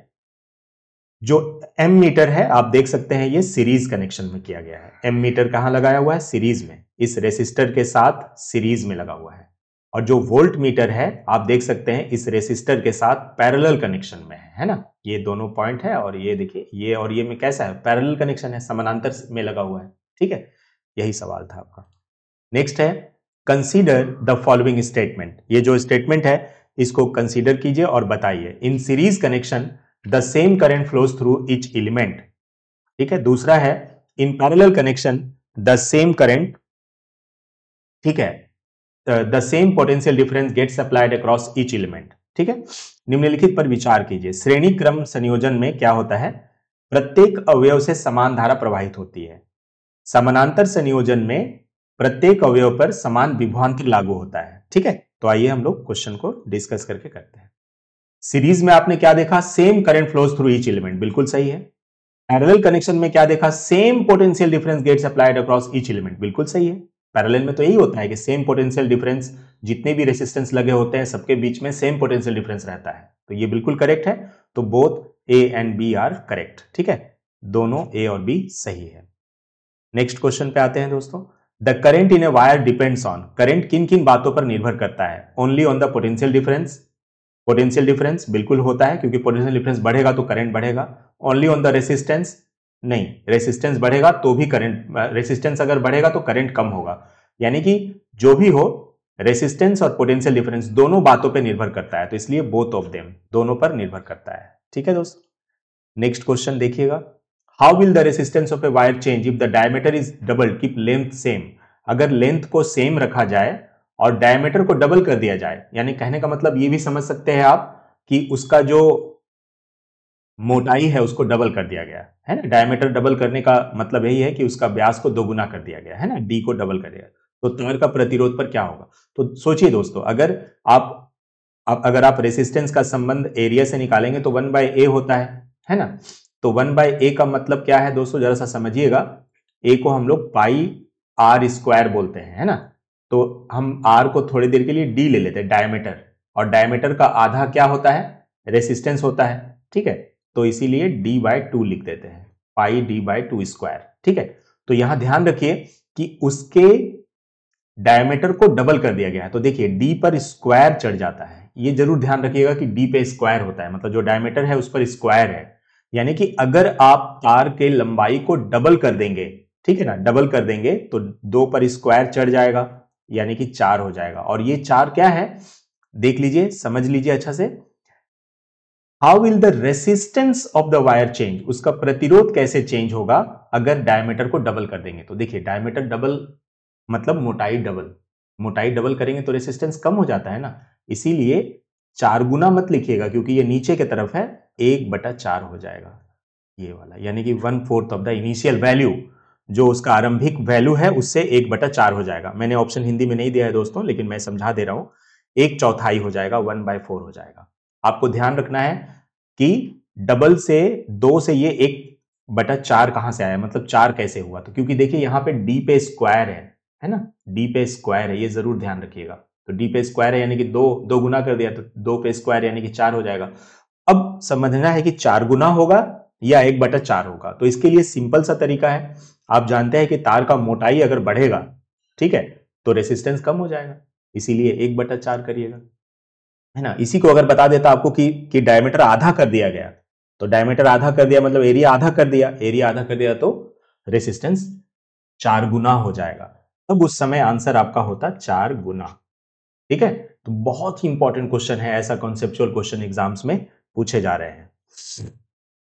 नेक्स्ट है a uniform wire of resistance R is cut into 3 equal pieces. एक रेसिस्टेंस है आर, उसको 3 बराबर भागों में काट दिया गया और उसके बाद उसको पैरेलल में कनेक्ट कर दिया गया, तो उस कॉम्बिनेशन का रेसिस्टेंस क्या होगा? जैसे एक आर प्रतिरोध का है, उसको 3 बराबर टुकड़ों में काट दिया गया है प्रतिरोध उस चालक को, और समानांतर श्रेणी में जोड़ दिया गया, तो संयोजन का प्रतिरोध क्या होगा? यानी कि जोड़ने के बाद इसका जो है रेसिस्टेंस क्या होगा, इक्विवेलेंट रेसिस्टेंस। देखिए, मान लीजिए कि ये एक तार था और इस तार का 3 भाग किया गया है। ठीक है, इस तार का 3 भाग किया गया है। पहले इस तार का रेसिस्टेंस था आर, जब 3 भाग किया गया तो इसका रेसिस्टेंस क्या हो जाएगा, आप जानते हैं कि लेंथ के हिसाब से वो घट जाएगा, यानी इसका रेसिस्टेंस R/3 हो जाएगा, इसका रेसिस्टेंस R/3 और इसका R/3 हो जाएगा, है ना। R अगर कम हो रहा है तो रेसिस्टेंस भी कम हो जाएगा, ठीक है, यही संबंध है, क्योंकि आप जानते हैं कि R is directly proportional to L होता है, ठीक है। अब इसका इक्विवेलेंट रेसिस्टेंस निकालना है, तो इक्विवेलेंट रेसिस्टेंस निकालने के लिए क्या करते हैं दोस्तों, 1/R इक्विवेलेंट को हम R इक्विवेलेंट लिख देते हैं, ठीक है। तो 1/R1, तो 1/R का मतलब 1/R3, 1/R/3, 1/R/3, ठीक है। इसका एलसीएम ले लीजिएगा R/3, तो ये हो जाएगा 1 + 1 + 1, यानी कि 3/R/3। यहां ध्यान रखिए कि हम लोग R इक्विवेलेंट जब निकालेंगे, है ना, R इक्विवेलेंट जब निकालेंगे तो क्या होगा कि ये जो R/3 है ये ऊपर चला जाएगा, है ना, और ये जो 3 है वो नीचे आ जाएगा। तो इस तरह से R/3 इंटू इस 3 के नीचे कुछ नहीं है तो 1 है, तो 1/3, ठीक है, यानी कि R/9, यही आपका आंसर है, R/9 हो जाएगा। बहुत ही ज्यादा इंपॉर्टेंट है, सिंपल कैलकुलेट कर लीजिएगा, कुछ नहीं है, जो मेन कॉन्सेप्ट है वो समझना है। कॉन्सेप्ट सिंपल सा है कि अगर ये लंबा तार था तो उसका प्रतिरोध R था, अगर आप इसको 3 बराबर टुकड़ों में काट देंगे तो प्रत्येक टुकड़ा का रेसिस्टेंस R/3 करके हो जाएगा, बस। अब उसको सीरीज में लगा दीजिए चाहे पैरेलल में लगा दीजिए, सीरीज में लगा दीजिएगा तो वही आ जाएगा जो था, क्योंकि ये भी क्वेश्चन पूछा जा सकता है ना। मान लीजिए बोला कि 3 टुकड़ा था, तीनों को बराबर भाग में काट दिया गया और फिर सीरीज में लगा दिया जाएगा, लीजिए क्वेश्चन देखिए कैसा है, सीरीज में लगा दिया तो सीरीज में लगा दिया तो वही तो तार बन जाएगा जो तार था, तो रेसिस्टेंस उतना ही रहेगा जो था, है ना, ठीक है। अच्छा, अब बोल रहे पैरेलल में लगा दिया जाएगा तो बस 1/R करके निकाल लीजिएगा, फॉर्मूला पता है आपको, है ना, यही है, कैलकुलेशन कर लीजिएगा, आ जाएगा। नेक्स्ट है, a uniform wire of resistance R is cut into 2 equal pieces. जो रेसिस्टेंस है एक प्रतिरोध का, उसको 2 टुकड़ों में काटा गया है, and this pieces are joined in parallel, और उसको पैरेलल कनेक्शन में जोड़ दिया गया है। What is the resistance of the combination. अब देखिए तार है, उसको बोल रहा है 2 बराबर भागों में बांट दिया गया, मान लीजिए पहले उसका रेसिस्टेंस R था, अब अगर 2 भाग में बांट दिए तो इस वाले भाग का R/2 हो जाएगा, इस वाले भाग का R/2 हो जाएगा, बोल रहा है समानांतर श्रेणी में जोड़ दिया गया है, ठीक है, यानी कि पैरेलल कॉम्बिनेशन में जोड़ दिया गया है, ठीक है। तो इक्विवेलेंट रेसिस्टेंस क्या होगा, तो R equivalent is equal to, आप जानते हैं क्या होगा, 1/R प्लस 1/R2, ठीक है। तो अभी आप यहां देख सकते हैं, तो आप इसका एलसीएम ले लीजिए R/2, तो 1 + 1, है ना, यानी कि 2/R/2। तो जब R इक्विवेलेंट निकालिएगा तब क्या हो जाएगा, तब हो जाएगा आपका R/2 ऊपर रहेगा और नीचे 2 आ जाएगा, तो R/2 इंटू 1/2, यानी कि R/4 हो जाएगा, ठीक है, सिंपल एकदम है, R/4 हो जाएगा। तो कैलकुलेशन है दोस्तों, लेकिन कॉन्सेप्ट यही है कि अगर पूरा तार का प्रतिरोध R है और उसको 2 बराबर भाग में बांट दीजिएगा तो जो प्रत्येक भाग है उसका रेसिस्टेंस, एक का R/2 दूसरे का R/2 हो जाएगा। अब उसको पैरेलल कनेक्शन करके आप R इक्विवेलेंट निकाल लीजिए। तो इस तरह के क्वेश्चंस एग्जाम में पूछे जा रहे हैं, बहुत इंपॉर्टेंट है, ठीक है। If the resistance of the electric circuit is kept constant and the voltage is doubled, देखिए किस तरह के क्वेश्चंस एग्जाम में पूछे जा रहे हैं दोस्तों, है ना, समझिएगा जरा सा क्या बोला जा रहा है। If the resistance of N electric circuit is kept constant, बोला जा रहा है कि रेसिस्टेंस कांस्टेंट है, यानी रेसिस्टेंस में कोई कमी या बेसी नहीं की जा रही है, वोल्टेज इज हाफ्ड, वोल्टेज को आधा कर दिया जा रहा है, then the current in the circuit will be, क्या क्या होगा, जरा सा समझिए दोस्तों।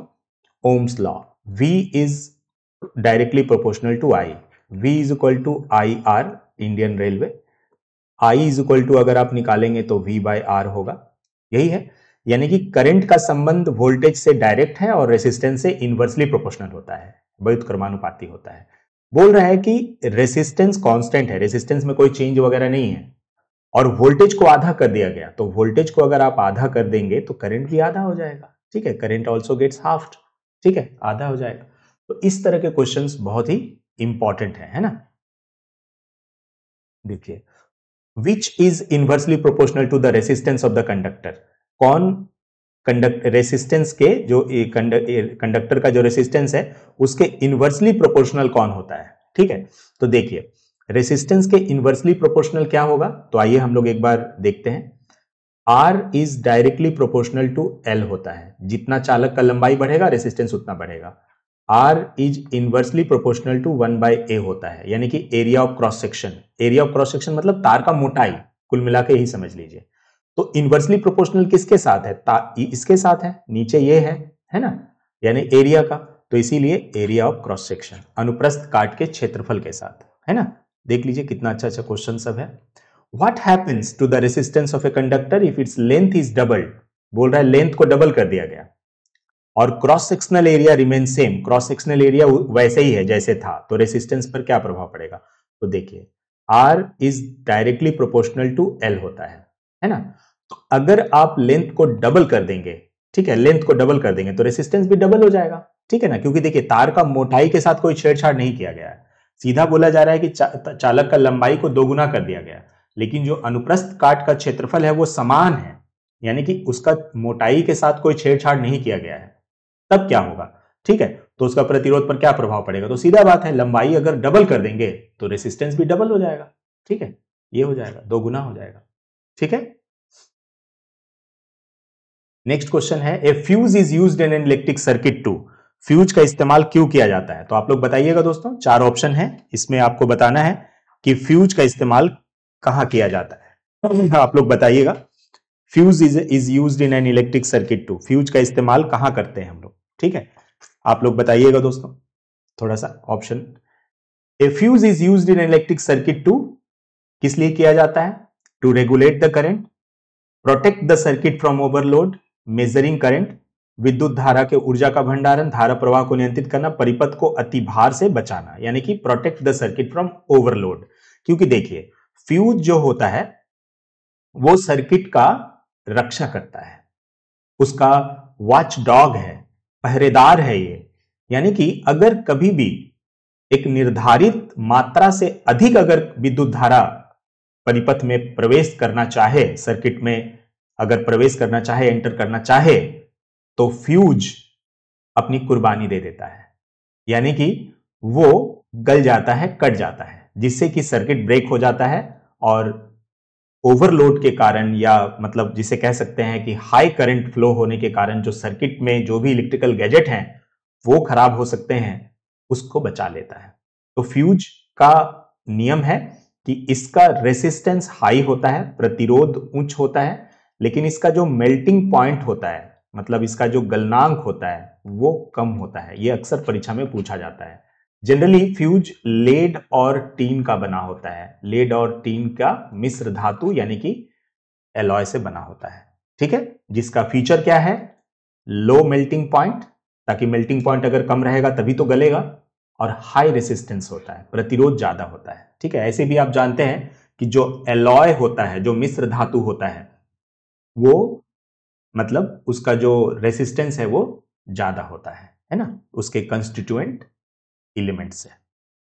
नेक्स्ट है, the resistivity of a conducting material depends on, किसी का रेसिस्टिविटी किन किन बातों पर निर्भर करता है, जो रेसिस्टिविटी है मटेरियल का वो किन किन बातों पर निर्भर करता है, length, cross sectional area, material of the conductor, both A and B. तो दरअसल जो रेसिस्टिविटी है यानी कि प्रतिरोधकता जो है वो पदार्थ के चालक के पदार्थ पर निर्भर करती है, मटेरियल पे डिपेंड करती है, ठीक है ना, मटेरियल का प्रॉपर्टी है रेसिस्टिविटी, ठीक है।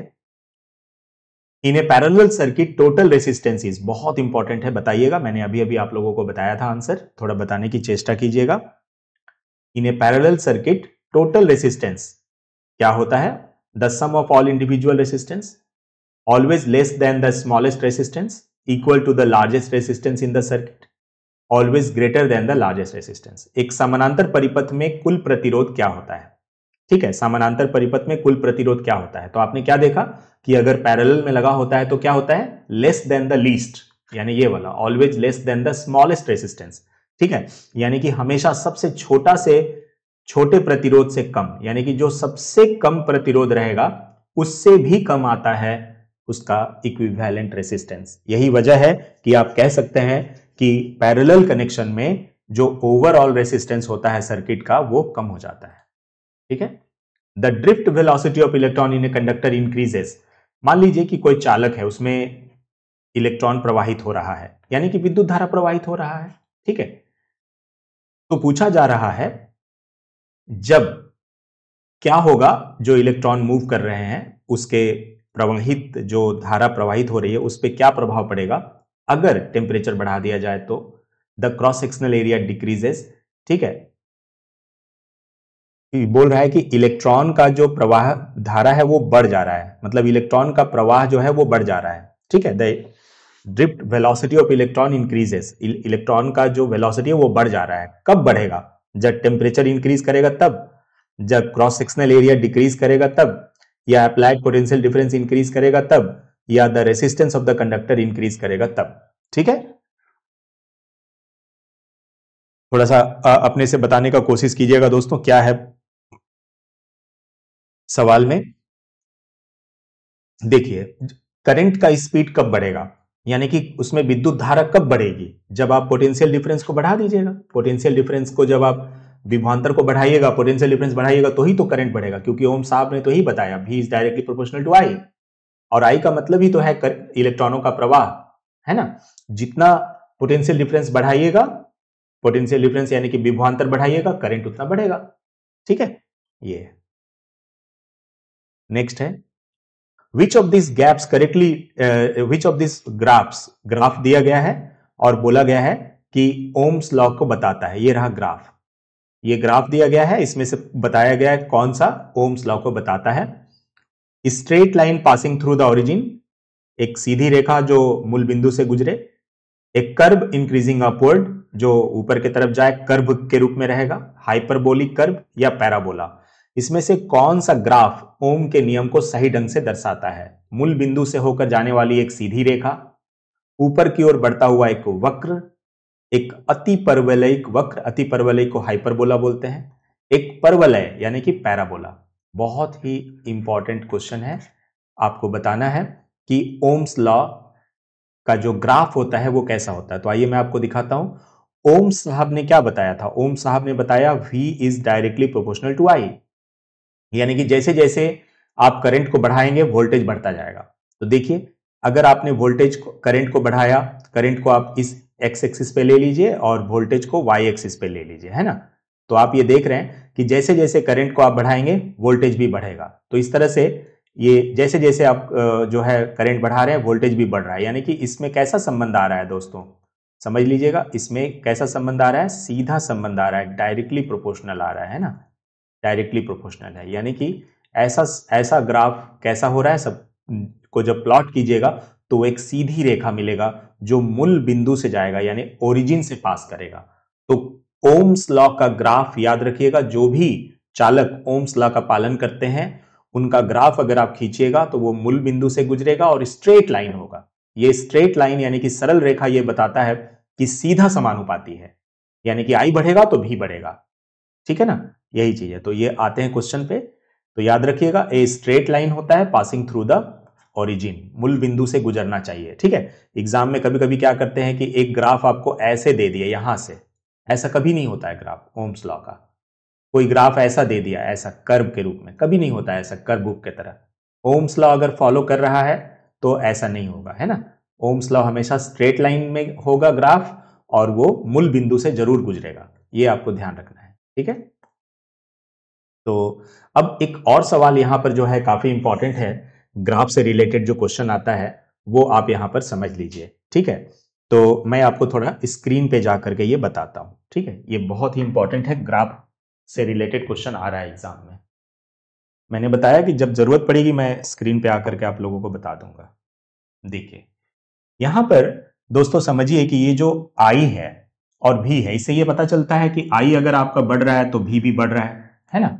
जितना ज्यादा I बढ़ेगा V उतना बढ़ रहा है, तभी तो ये सीधे समानुपाती है। दरअसल अगर आप ओम्स लॉ को देखें तो ओम के अनुसार V is equal to IR हो जाएगा। ठीक है। अगर आप यहां से I का वैल्यू निकालें, R का निकाल लीजिए, R का वैल्यू अगर निकालेंगे तो क्या होगा? V बाय I हो जाएगा, है ना। R is equal to V by I, ये वाला। तो जरा यहां पर आप इसका वैल्यू को निकालने की कोशिश कीजिए। यहां इस पॉइंट के लिए आप निकालिए आर का वैल्यू क्या होगा। तो R is equal to V by I. V है आपका 0.5 और आर कितना और आई कितना है इसका 0.2। तो पॉइंट इधर भी 0.5 है, 0.2 है, पॉइंट हट जाएगा, यानी कि सिंपल आप कह सकते हैं 5/2 आ रहा है ना। आर का वैल्यू आपका ये आ रहा है। आइए हम इस पॉइंट पे निकालते हैं। तो यहां पर देखिए कि अगर हम आर का वैल्यू निकालते हैं तो R is equal to V by I होता है। ठीक है, तो वोल्टेज कितना है 0.8 है। ठीक है, और आई कितना इसके रिस्पेक्ट में हमारा ये कितना है 0.2 है ना। 0 V by I, sorry V by I है, वी मतलब 2.0 है ना, ये ले लीजिए।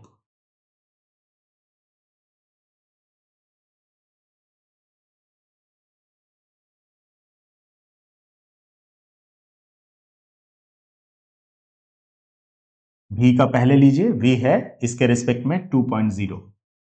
ठीक है, और इसके रिस्पेक्ट में हम ले रहे हैं ये वाला है ना 0.8।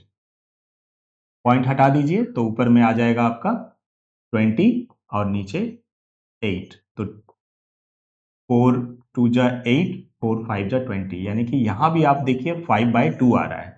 तो आप आर का वैल्यू को देखिए दोस्तों, इस सरल रेखा पर, यानी कि ये जो ग्राफ है इस स्ट्रेट लाइन के ऊपर आर का वैल्यू कहीं से भी कोई भी पॉइंट पे निकालिएगा ना 5/2 ही आएगा, 5/2 ही आएगा, मतलब इस ग्राफ के लिए, यानी कि ये कांस्टेंट है।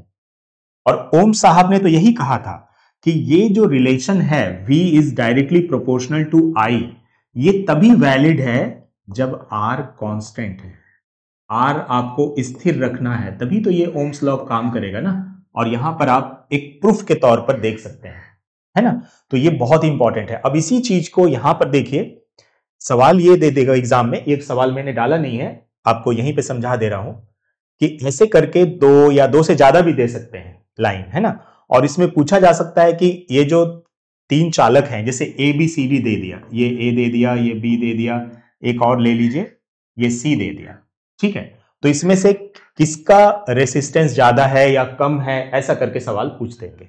ठीक है, तो आप यहां पे देखिएगा दोस्तों, ये है वोल्टेज, वाई एक्सिस पे हमने वोल्टेज लिया है और ये एक्स एक्सिस है और ये वाई एक्सिस है। ठीक है, तो एक्स एक्सिस पे करंट आई को ले लीजिए और वाई एक्सिस पे वोल्टेज यानी कि वी को ले लीजिए।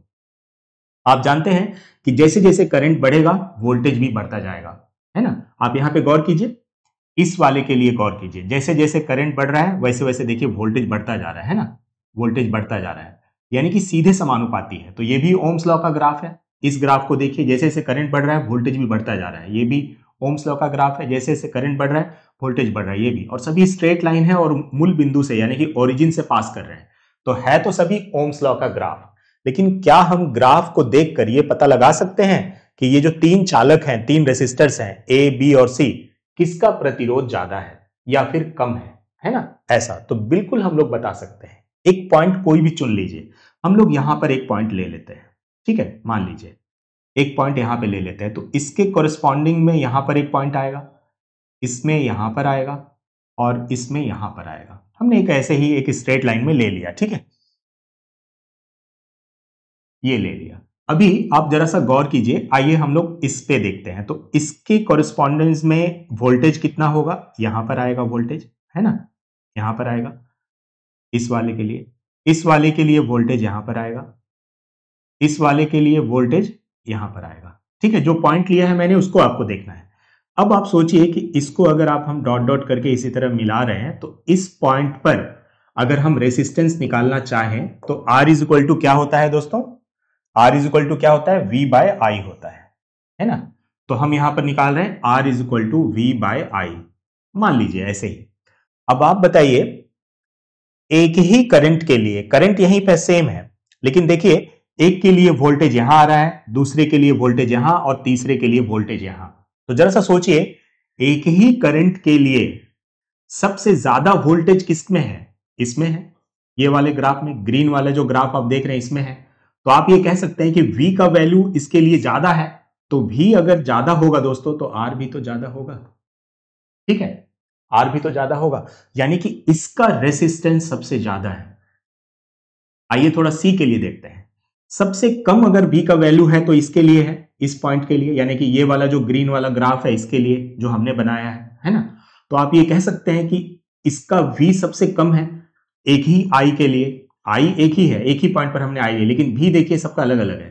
तो हम यहीं से कंक्लूजन निकाल देंगे कि v इसका सबसे ज्यादा है, यानी v का वैल्यू अगर ज्यादा रहेगा तो r का वैल्यू तो ज्यादा आएगा ना, क्योंकि ये ऊपर में है, न्यूमरेटर में है, ये ज्यादा है तो i का वैल्यू तो कांस्टेंट है, देखिए ये, तो इसीलिए डिवाइड करिएगा तो r का वैल्यू ज्यादा आएगा, यानी कि इसका रेसिस्टेंस सबसे ज्यादा है और इसका रेसिस्टेंस सबसे कम है।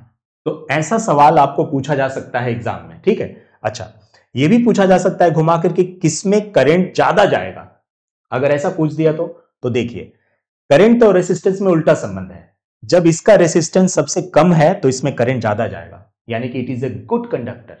अगर आपको दे दिया, 4 ग्राफ दे दिया, बोला इसमें से कौन सबसे अच्छा चालक है, तो सोचिए जब कौन अच्छा चालक है ऐसा पूछा तो इसका मतलब यह है कि which of the following are good conductor, ठीक है। तो इसका मतलब है कि जिसका लो रेसिस्टेंस होगा, जिसका सबसे कम प्रतिरोध होगा, वही तो अच्छा चालक होगा, वही तो गुड कंडक्टर होगा। तो इसीलिए उस समय यह आपका आंसर हो जाएगा। तो आप देखिएगा कि क्या क्वेश्चन पूछ रहा है, ठीक है। मैंने देखा है दोस्तों एग्जाम में एक बार क्या पूछा था कि करंट को एक्स एक्सिस में नहीं रखा था, उसमें एक्स एक्सिस में वोल्टेज को रख दिया था और वाई एक्सिस में करंट को रख दिया था, और सब कुछ ऐसे ही है, ग्राफ और क्वेश्चन वगैरह ऐसे ही है। लेकिन ध्यान रखिएगा, देखिए पहले तो ये वाला समझ लीजिए जो मैंने शुरू में बताया, अगर ऐसा ग्राफ रहे, भी इधर रहे, वोल्टेज और करंट, तो जो सबसे खड़ा रहेगा, जो सबसे सीधा ग्राफ रहेगा, उसका रेसिस्टेंस सबसे ज्यादा रहेगा। जो सबसे झुका हुआ रहेगा, एक्स एक्सिस के साथ सबसे झुका हुआ रहेगा, उसका प्रतिरोध सबसे कम रहेगा, ठीक है। लेकिन अगर उल्टा कर दिया, इधर वोल्टेज कर दिया एक्स एक्सिस में और वाई एक्सिस में करंट कर दिया, तब उल्टा हो जाएगा, तब प्रतिरोध सबसे ज्यादा इसका हो जाएगा और सबसे कम प्रतिरोध इसका हो जाएगा, ठीक है। तो ये जरूर से जरूर याद रखिएगा, क्योंकि क्या होता है ना कि अगर हम लोग वही समझते हैं कि जब तक आपका कॉन्सेप्ट क्लियर नहीं रहेगा तब तक आप चीजों को याद नहीं रख पाएंगे। तो इसीलिए ऐसा क्वेश्चन बहुत इंपॉर्टेंट है। रेसिस्टेंस के ही आधार पर ये पूछ देते हैं कौन अच्छा चालक है, कौन अच्छा चालक है मतलब उसमें करंट अच्छा जाएगा, तो जाहिर सी बात है जिसका रेसिस्टेंस कम होगा उसमें करंट अच्छा जाएगा। तो यानी कि इसका रेसिस्टेंस कम है तो इसमें करंट अच्छा जाएगा, यानी कि ये गुड कंडक्टर है, ठीक है। तो इस तरह से ये ध्यान रखिएगा कि ग्राफ के जरिए पूछा जाने वाला क्वेश्चन जो है इंपॉर्टेंट है। आपसे ये भी पूछा जा सकता है कि ओम्स लॉ का ये ग्राफ में क्या स्थिर है, क्या कांस्टेंट है, ठीक है। तो ये क्या कांस्टेंट है, आर का वैल्यू कहीं भी निकालिएगा वही रहेगा, ठीक है। ग्राफ पॉइंट दे दिया, बोला इसमें आर का वैल्यू क्या है, तो वो भी आप आराम से निकाल सकते हैं। R is equal to V by I करिएगा, आई का वैल्यू ये है, वी का वैल्यू ये है, करके निकाल लीजिएगा, है ना। तो कुछ भी ग्राफ से रिलेटेड ऐसा दे सकता है, ठीक है। आइए हम लोग नेक्स्ट क्वेश्चन की तरफ बढ़ते हैं। सवाल है, a wire has a resistance triple R, if the wire is stretched to double its length its resistance become, है ना। बोल रहा है कि तार है उसके लंबाई को डबल कर दिया गया है, ठीक है। अगर तार के लंबाई को आप डबल कर देंगे, पहले रेसिस्टेंस आर था, ठीक है, आर के लंबाई को अगर आप डबल कर देंगे, ठीक है, तो उसका रेसिस्टेंस क्या हो जाएगा, है ना। तो रेसिस्टेंस भी डबल हो जाएगा, है ना, 2R करके हो जाएगा, ठीक है। तो इस तरह से ये आंसर हो जाएगा, ठीक है। ये नेक्स्ट है द यूनिट ऑफ रेसिस्टिविटी, ये हम लोगों ने पहले भी देखा है, 2 बार रिपीट हो जा रहा है, ओम मीटर होता है ना, ओम मीटर। नेक्स्ट क्वेश्चन है, what is the main function of the electric cell in a circuit. एक सर्किट में इलेक्ट्रिक सेल का क्या काम होता है ना। इलेक्ट्रिक सेल का क्या काम होता है इलेक्ट्रिक सर्किट में, है ना। तो सेल का काम ही क्या होता है, पोटेंशियल डिफरेंस क्रिएट करना, विभवांतर। सेल मतलब बैटरी एक तरह से, देखिए ये रहा सेल, इसका मेन काम यही है, पोटेंशियल डिफरेंस क्रिएट करना। पोटेंशियल डिफरेंस क्रिएट करने का मतलब होता है एक तरफ में नेगेटिव चार्ज को जमा कर देता है और दूसरे तरफ इलेक्ट्रॉन कम या नहीं के बराबर होता है, यानी एक जगह पर वो इलेक्ट्रॉनों को इकट्ठा कर देता है। जैसे तार है तो तार का दोनों सिरा में, एक सिरा में ज्यादा इलेक्ट्रॉन जमा कर देगा, एक तरफ कम, इसी को कहते हैं पोटेंशियल डिफरेंस, है ना। तो ये पोटेंशियल डिफरेंस क्रिएट कर देता है, ठीक है। नेक्स्ट है, which physical quantity remains constant in series. सारे क्वेश्चंस हम लोग पहले कर चुके हैं इसलिए थोड़ा जल्दी ले जाएंगे। सीरीज में क्या कांस्टेंट रहता है, तो सीरीज में करंट कांस्टेंट रहता है ना, धारा सब सेम रहती है ना, सेम मतलब कांस्टेंट।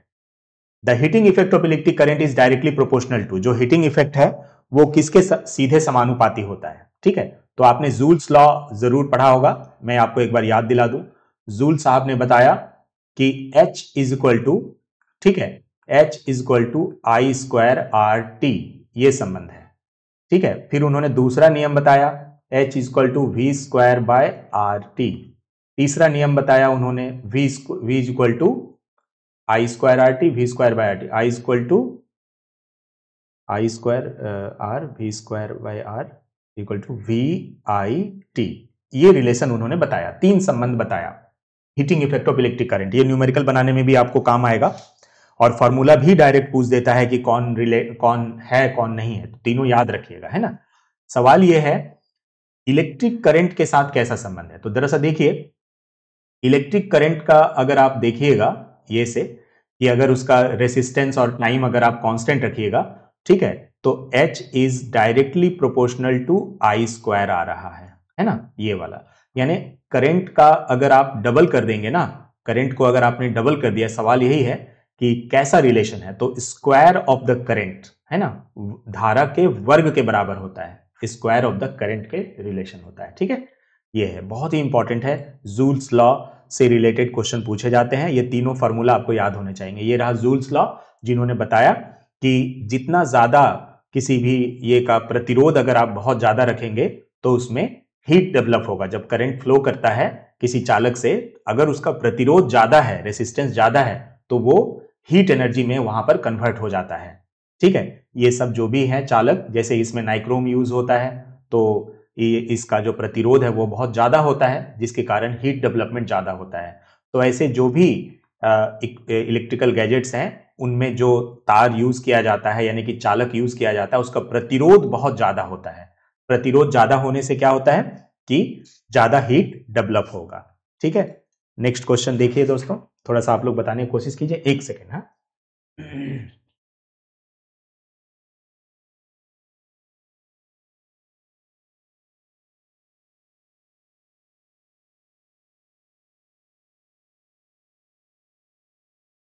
तीनटा रोटी করে দেবেন, ভাজা করে দেবেন।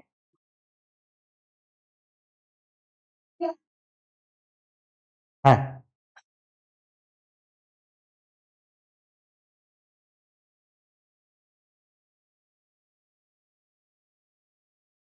तो देखते हैं दोस्तों क्या सवाल है।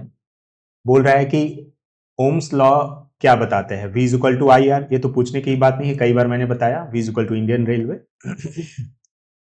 A wire of resistance triple R cut into 3 equal parts, है ना, ट्रिपल आर है और उसको 3 भागों में काट दिया गया है, तो इक्विवेलेंट रेसिस्टेंस क्या होगा, तो वही जो R/9 वाला आपने देखा, R/9 यही हो जाएगा ना। ठीक है, 3 भागों में काटने से यही होता है, सीरीज पैरेलल में लगा देंगे तो, है ना।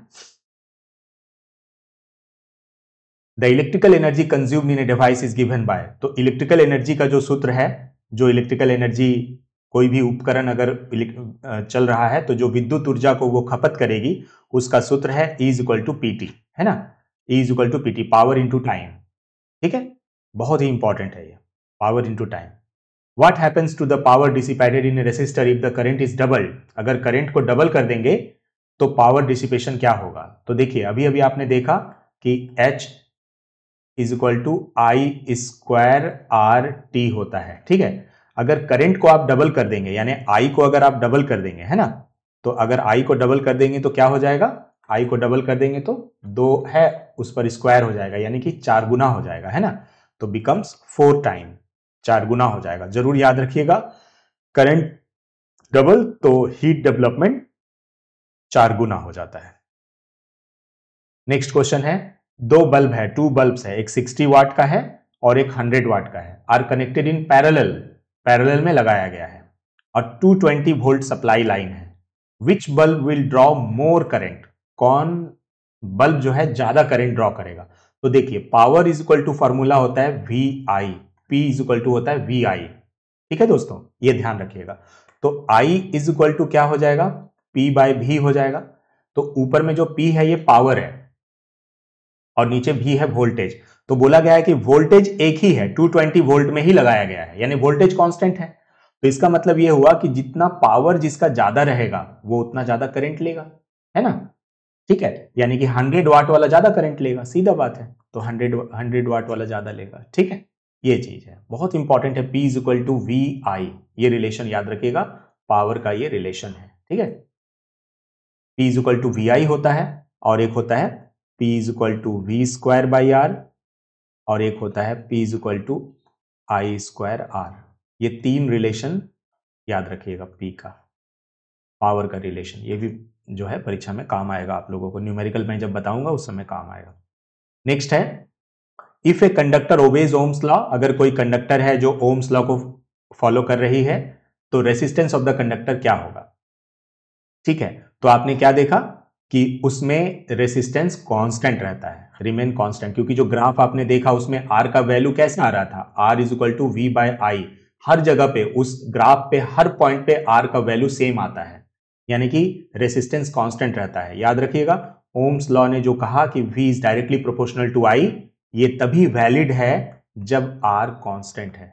जब प्रतिरोध स्थिर रहता है तभी ये नियम लागू होता है, यानी कि सीधा सा बात है कि प्रतिरोध क्या होता है, स्थिर रहता है। ठीक है दोस्तों, तो दोस्तों थोड़ा समय नहीं होने के कारण मैं आपको इस वीडियो में लाइट और जो इलेक्ट्रोमैग्नेटिज्म है वो नहीं पढ़ा पा रहा हूं, लेकिन एक नेक्स्ट वीडियो में मैं आपको लाइट और इलेक्ट्रिसिटी को कंबाइन करके एक साथ पढ़ा दूंगा। तब तक आप लोग जो है ये वीडियो आपने देखा, इसके लिए बहुत बहुत धन्यवाद।